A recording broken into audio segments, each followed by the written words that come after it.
Episode 1.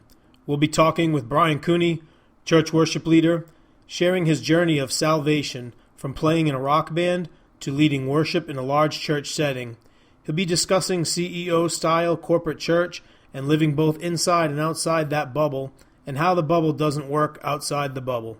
Hope you enjoy the show. Hey everybody, you're listening to the Never Forsaken podcast, looking at the lives of the outcasts, the seekers, the never forsakens, those in or out of the local church and passionate about Christ.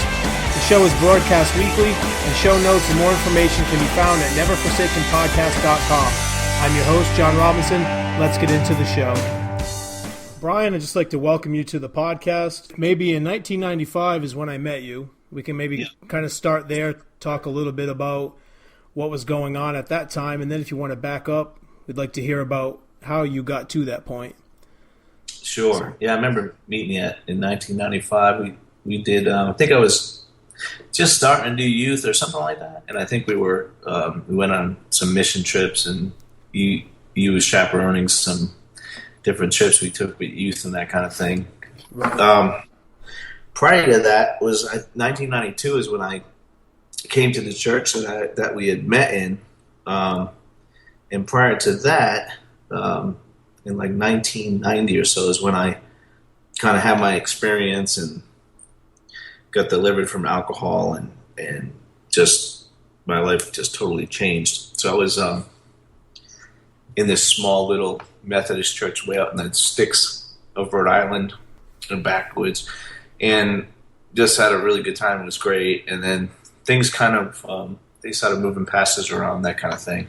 And so I was looking for something else. I was really like excited and wanted to change the world and all that kind of stuff. And so started looking around for some other places, that I thought would fit that bill a little more, and found this one church, the church that we both went to. And so what happened was I ended up going there, I think visiting like 1991, 92, and then eventually I did sound, and then was asked to be worship leader, and then I went on staff, and then I was on staff for 12 years, and I think I was there for 15 years.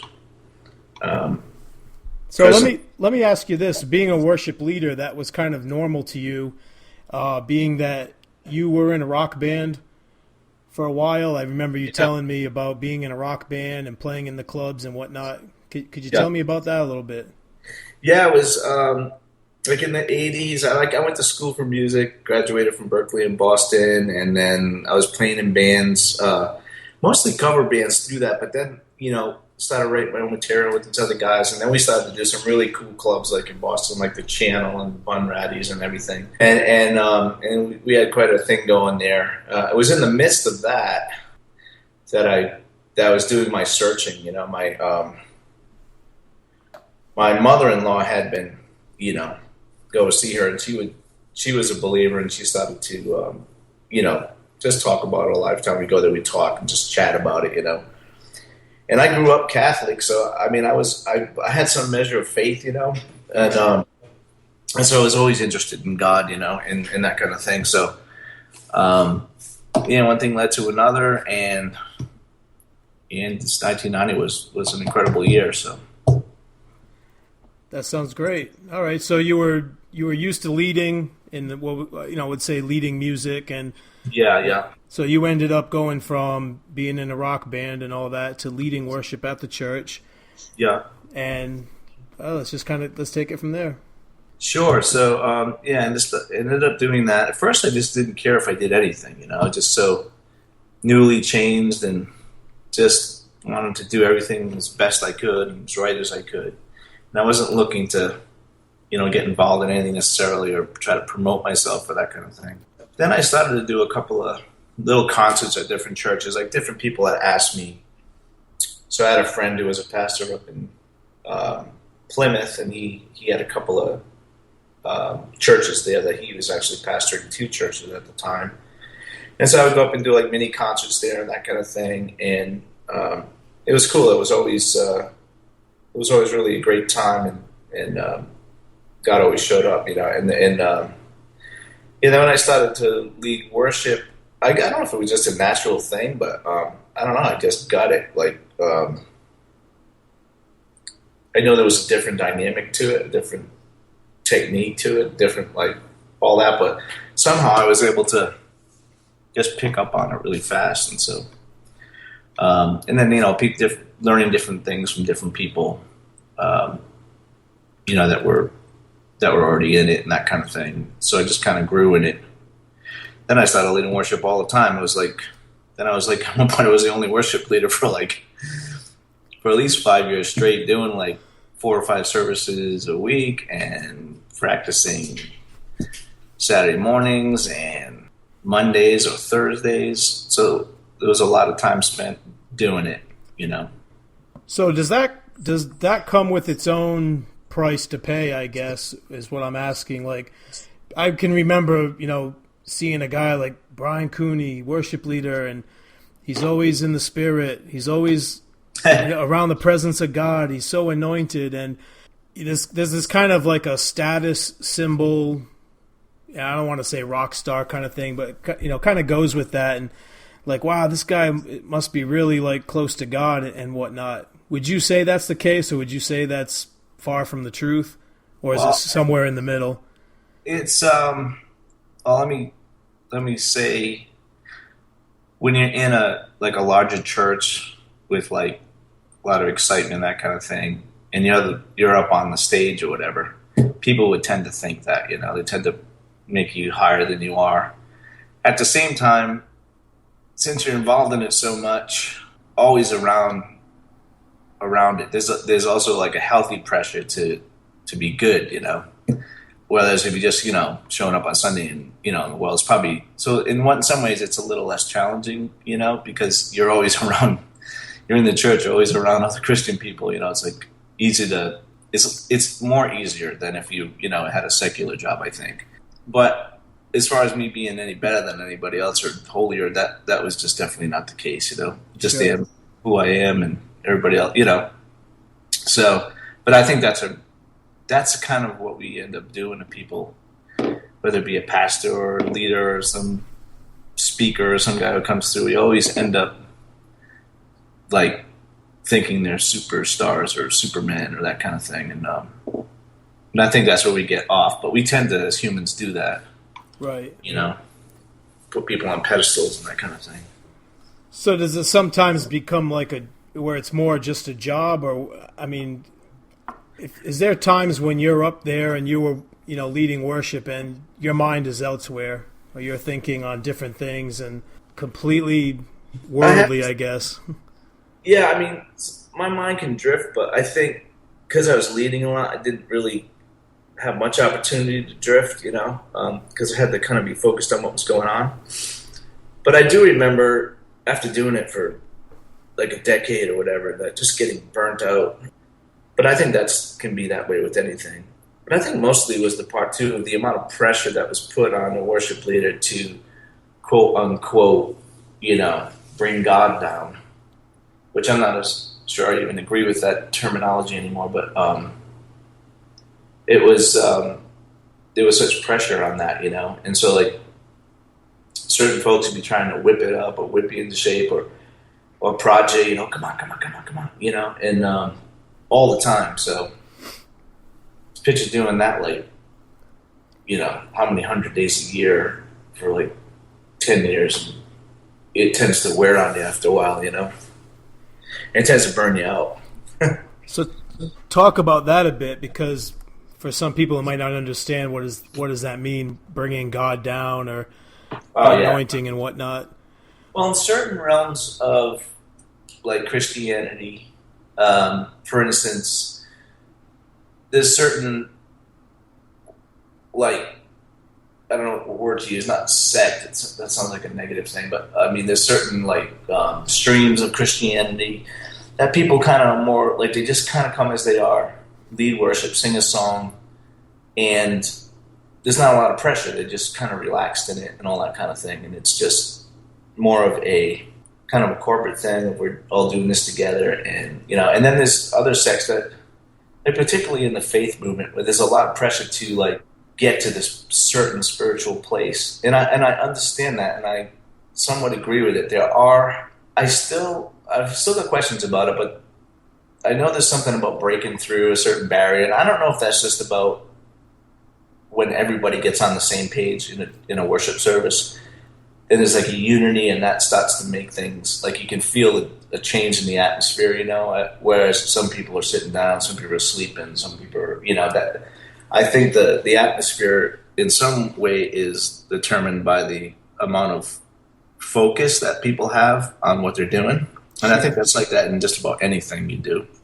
We would often tend to think that, because we were so hyper pumped up, and we were probably the extreme because we were extremely militant, for a while, like extremely, like we'd blow people's ears out, we'd blow speakers out. I liked it. It was loud. I remember. Those were good times.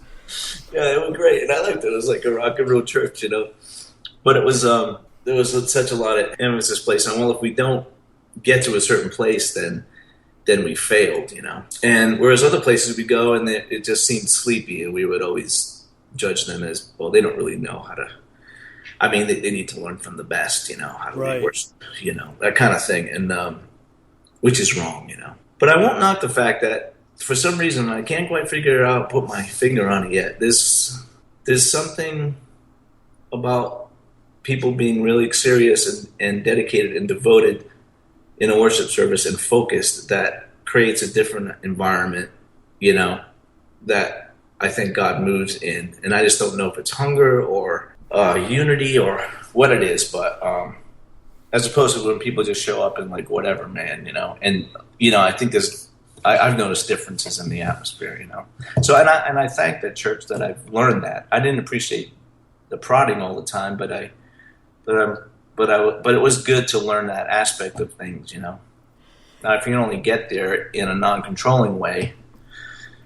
Well, sure. If you could maybe talk about that a little bit too, because like you mentioned, there's this pressure to perform and to kind of, usher the people into the presence of God on a regular basis. But if God is being not a man that he can't control. You just really can't control that. So how does that frustrate you at times? And how maybe that if you were frustrated, how did that kind of affect this being your job and / calling where you've got this pressure on you to bring people to that level? Well, I guess I have to say that I think a certain amount of that pressure is good. You need to take what you do seriously, But overall, in general, there was, and I don't know if this is a separate issue or maybe the same issue or the same subject, but it seems that in this type of environment, church environment, that we're in this type of stream of doing church, it was very much seemed like more of kind of a U.S. corporate structure, like an entity, than it did like a family, Like we always stressed the need for family and being with each other and loving each other. And I think generally people did, But I think overlying there was like, kind of like you could liken it to like a CEO, corporation, or a general in the military or something. There was like you weren't allowed to question anything. You weren't allowed to disagree with anything. You weren't allowed to have any kind of really a difference of opinion about things. And so there was a lot of pressure and so I think in a lot of ways it made people phony because everybody was trying to put on a face. Everybody wanted to get promoted to the next, upper level of ministry or whatever. Everybody was like putting on the smiley face. And as a result of that, unfortunately, maybe just because I was in leadership, I never really felt extremely close to people, like anybody, like where I could just be transparent and say anything I wanted to and not be judged for it or not be criticized for it. In fact, I'd said a couple of things over the years that really were out of a place of hurt and just questioning and wanting to feel better and wanting to understand more. And I was actually kind of shot down, threatened to be fired, and basically, labeled as a dissenter and a rebellious person kind of thing. And that just wasn't the case. And that to me is like spiritual control that is wrong. And I think the people at that church generally love God. I think they generally love people. But I think their doctrine is so off that the organization, the enterprise comes before the people, And I don't think it's that way in the Bible at all, or with God. So I would agree with you on that. I mean, you read in the New Testament where Paul is constantly correcting churches, and it seems that sometimes people can get to this place where they can't be corrected, there's a need for people can get divisive and do stupid things, and they can try to tear down ministries and that kind of thing. But those things need to be addressed in a different way. But I think people just generally having differences of opinion about stuff. Like at one point I was told by a certain person, well, we want to create, what I'm looking to do is to raise up like you and a bunch of other people that are like carbon copies of me, that think how I think, that do the things I do. And see, to me, that's just kind of really off. We want the diversity of people. We want people to be different. We want to promote the individuality of people and the differences, and I think that's what makes us beautiful all together, rather than trying to create some kind of an android that will behave just the same way, and so that you can not have to worry about what anybody's going to do or say because they've got things covered in the way that you would do it, kind of thing.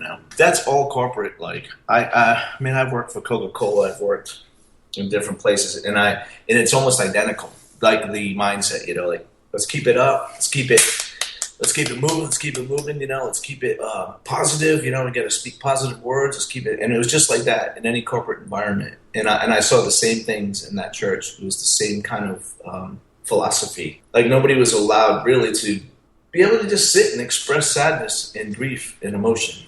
I can understand that. And because that might suck the wind out of the corporate achievement, what we're going to do, we're moving forward. To me, I just got kind of burnt out on that whole thing. I got tired. And since then, I don't hold a grudge or anything. I'm just speaking honestly now. I've let go of all that stuff, and I'm now just seeing things in a completely different way, how church can be. I've actually been to both extremes, and I've come out somewhere in the middle. So it takes a toll on you after a while, and so at what point do you finally just, I've had enough, I need to move on, and with all of that, do you feel that you somehow let people down, or you're letting God down? Talk about that a little bit. Yeah, when you're in like a real environment like that where people, I know that this would never be said, but it was thought that we were we were God's chosen special church, and we're in Allen or New England, or the world, and so there was this definite sense that we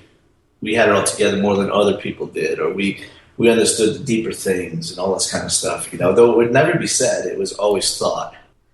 In some ways, that transfers over to a corporate mentality. Yeah, you can have the best corporation and think it's the best corporation, but I'm not sure you can think you're the best church, So anyways, I was on staff, I was there all the time, and I loved it, and I wanted to be there. I thought it was my calling and doing well and all that kind of thing. And I'll take some of the sense of responsibility on some of the things that happened that I'm now on the other side of. But, there's a sense of, oh, this guy's music's great, or this guy's up on the platform, he must be this and that, and then you have people come in and say, oh, God's going to do this great thing with your music, and God's going to, your songs are going to go all over the world, and blah, blah, blah. And to some degree, that's already happened, but, you start to think of yourself, and I think a lot of people did in that faith atmosphere environment, was that, okay, the next thing. And so you were never really content with where you were. There was always this great thing coming right around the corner. There's the great thing that God was going to do. He's going to lift you up and make you great, and you were going to do all this kind of things. And, I'm going to go write music and play all it. So I had that in me, and I can honestly say I had a streak of narcissism to me, still do, that I'm finally seeing and getting under control. But at the same time, for instance, I wanted to go out and start a band from different people from other churches, all Christian people, no unbelievers, that kind of thing. It was not on board. Anything that was done outside of that particular bubble, that church, was frowned upon. If it was inside of it, great. I remember one woman wanted to start a clothing business. They encouraged her to bring it inside and make it a church thing, so she did. And so, and I remember I wanted to play. We were playing all these coffee houses in New England, going to Maine and New Hampshire and Vermont and Connecticut. And we were really seeing people that hadn't experienced the Holy Spirit, we were seeing people really touched, like kind of blown away, you know. And so, I mean, the band was like anointed. We were good. But we weren't great, you know. I mean, musician wise, like, we weren't spectacular, but God was still moving, and so we just loved having that opportunity to do that, you know. And that was extremely frowned upon. Like, now, the church went through every step to on the surface make it look like it was okay. Like, we had a record release party there. They gave us a room. But man, it was like, if you could have like been around the leadership and taken a temperature at that point, it was like they were not into it. Finally, I said, "You guys are never really into this, were you?" And they said no. They thought I was going to miss my destiny or whatever. I was doing something outside the church, because I think I belonged to them, and I was getting paid to be there. And so my focus and my attention needed to be there, you know. And to some degree, I can agree with that and understand that, you know. The problem was there was not a lot of distinguishing between being a pastor, being a boss, and being a friend, you know. It was just almost like three different roles, and when do you fall into one and not the other? And, you know, it was difficult, you know. Yeah, I can understand that. I mean, to some point, you're saying it was like a little bit of both, where you were told to take the gospel out of the four walls, and we heard that a lot. Right. You know, we need to go out and we need to do this and we need to go out, take the world, but I think in reality, when that was expressed, like you said, for some reason it was frowned upon. It's one of the reasons why, personally, I had left as well. I was a big street ministry guy, urban ministry, and I think the more that I pushed into that vein, I kept getting like reeled back in and like, you're needed here. Yeah, we need you here for this, that, and the other thing. And like you say, that has its place. And, but it was frustrating for me because being more of an evangelistic mindset and wanting to take the gospel out. Yeah, it was kind of weird because it was like this double standard. Like, we want you to do all this stuff, but you really only can do it if we initiate it. See, we're looking for somebody to do urban ministry. John, you want to do that? Yeah, sure, I'll do it. Okay. And so, like, as long as the church had determined that they needed somebody to do that, it was okay. If you wanted to go out and do it on your own, well, that was a distraction, or you need to get with the program, or we're all on the same page here, you know. It's almost like I need this, from a leadership point, I need my workforce to be doing what I want them to do so that we can really make some big advancements, you know.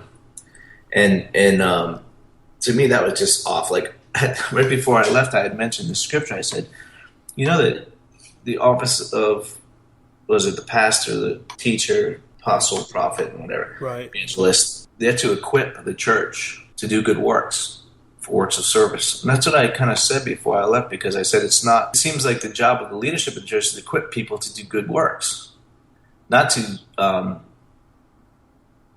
drag them to the works that you want to do, you know? And not that the works that they want to do are bad. There's a lot of fruit. There's a lot of great stuff going on. But like, if somebody's got in their heart to do something, just let them run with it. You know, I remember it was a woman, really high up in the church, wonderful person, sold out. Her and her husband been there since day one, been more than anybody I know. And she started to get this desire to do missionary work, where she started to go to, I forget where it was, Croatia, and started to do some ministry work out there. And then one thing led to another. She wanted the support of the church. And the church was supporting ministries in Thailand and Colombia and different things. But when it came to one of their own, they weren't able to get behind it, you know.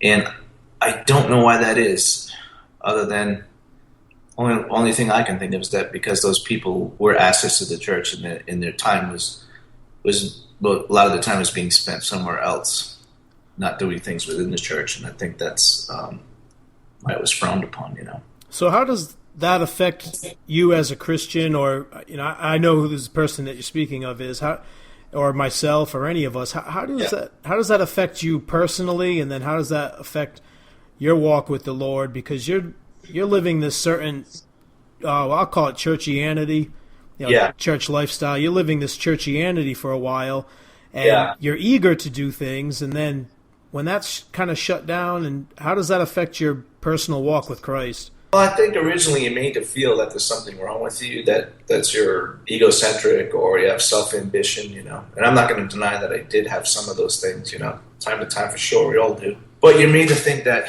you're the one that's wrong, And I almost thought I was going crazy there for one time. I remember just thinking, am I nuts? I mean, what is going on here? And I started to do this ministry with this other guy he's actually got quite a good ministry now. He's out of New Hampshire, and we were the same age, and we just got together and we started hooking up with these different Assembly of God folks, and we were having these kind of like youth revival things that were going on in these different, and it was some of the most powerful meetings that I'd ever been to.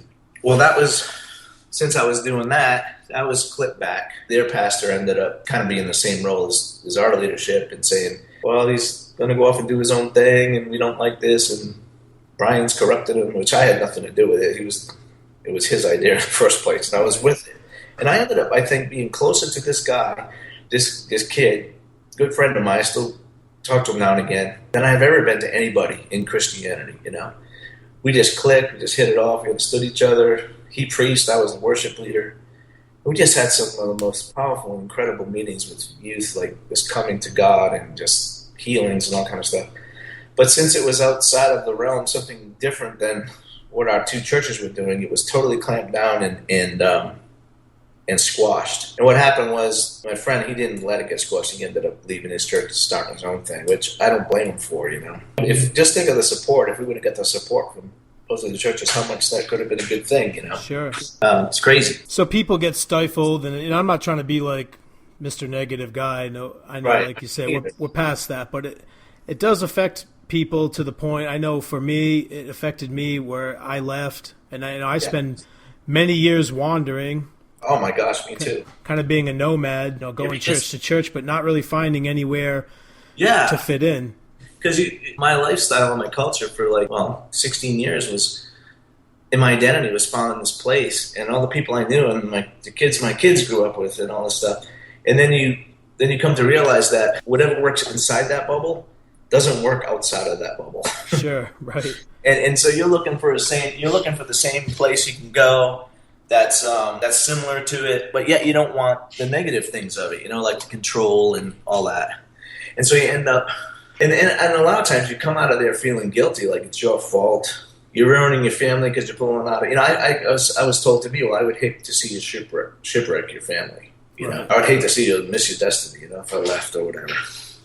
But eventually it gets to be so much pressure and such a pain, and you know that something's not right, that you just say, I'm out of here, I got to. And so you do. And I got to tell you, there's a lot of superficiality, and there's a lot of people that love God, a lot of youth that love God.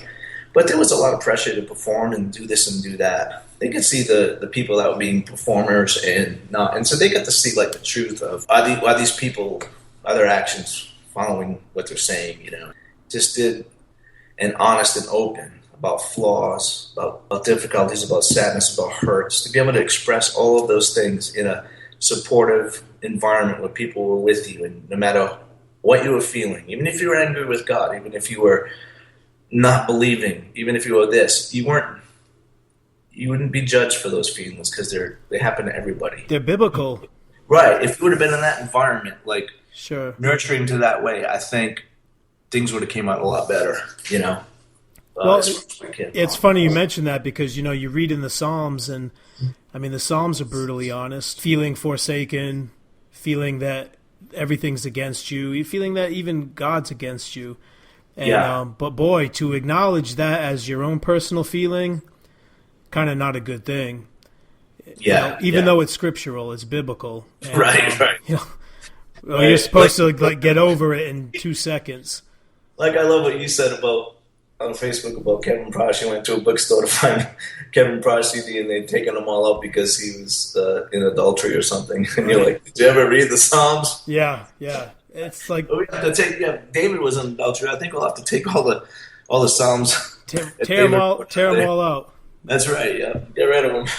Yeah, it's great. So you get to this place where I understand it becomes frustrating and whatnot, and I think definitely like to talk about kind of the path back, the road back, but we'll hold it we'll hold it there. I definitely got to get you for a second session. Yeah, love that. Love that. And I'd like to hear about, the kind of the coming back and the struggles that go along with that and whatnot as well. Yeah, I'd love to do that. Yeah, it sounds great. All right, man. Well, I'll have you back soon, and it was great to have you on the show, and look forward to having you back. Thanks, John. My pleasure. Have a good day. You too. Yeah, see ya. Hey, just wanted to thank everybody for listening to the Never Forsaken podcast. Also, just wanted to let you know that Brian Cooney's music is available on CD Baby, also on iTunes. If you just go to either one of those sites and you put his name in, Brian Cooney, you'll get his CDs. One of them's an instrumental CD that's really just good to sit back and kind of just chill out and listen to. It's all instrumental. And the other one, he's got a number of songs on there. I'm going to leave you with one of these songs right now. It's a song called Savior. Hope you enjoy it. Go to neverforsakenpodcast.com for the links to Brian's music. Download, buy it, support your local artists.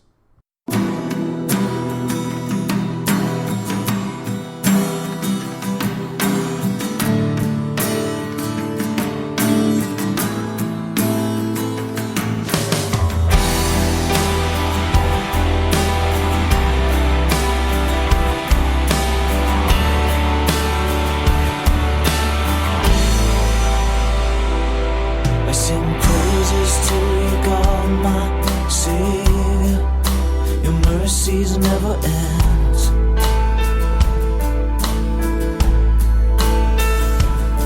I sing praises to you, God, my Savior. Your mercies never end.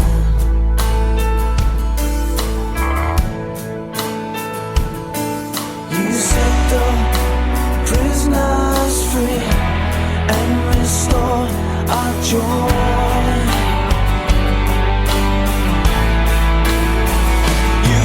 Great, you are good. I bow down and honor you. You're my life and my song in a world that's all gone wrong. You are the Savior.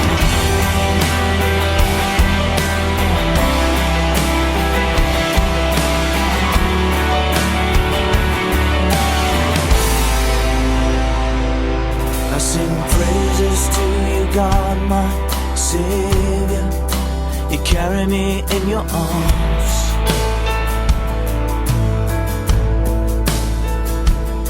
I sing praises to you, God, my Savior. You carry me in your arms.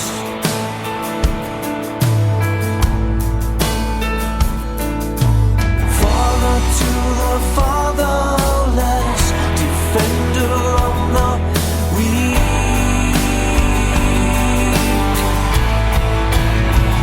You are great, you are good. I bow down and honor you.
Hosanna.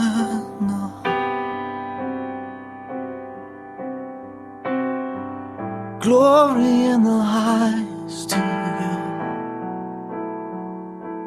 my Lord. There's no one like my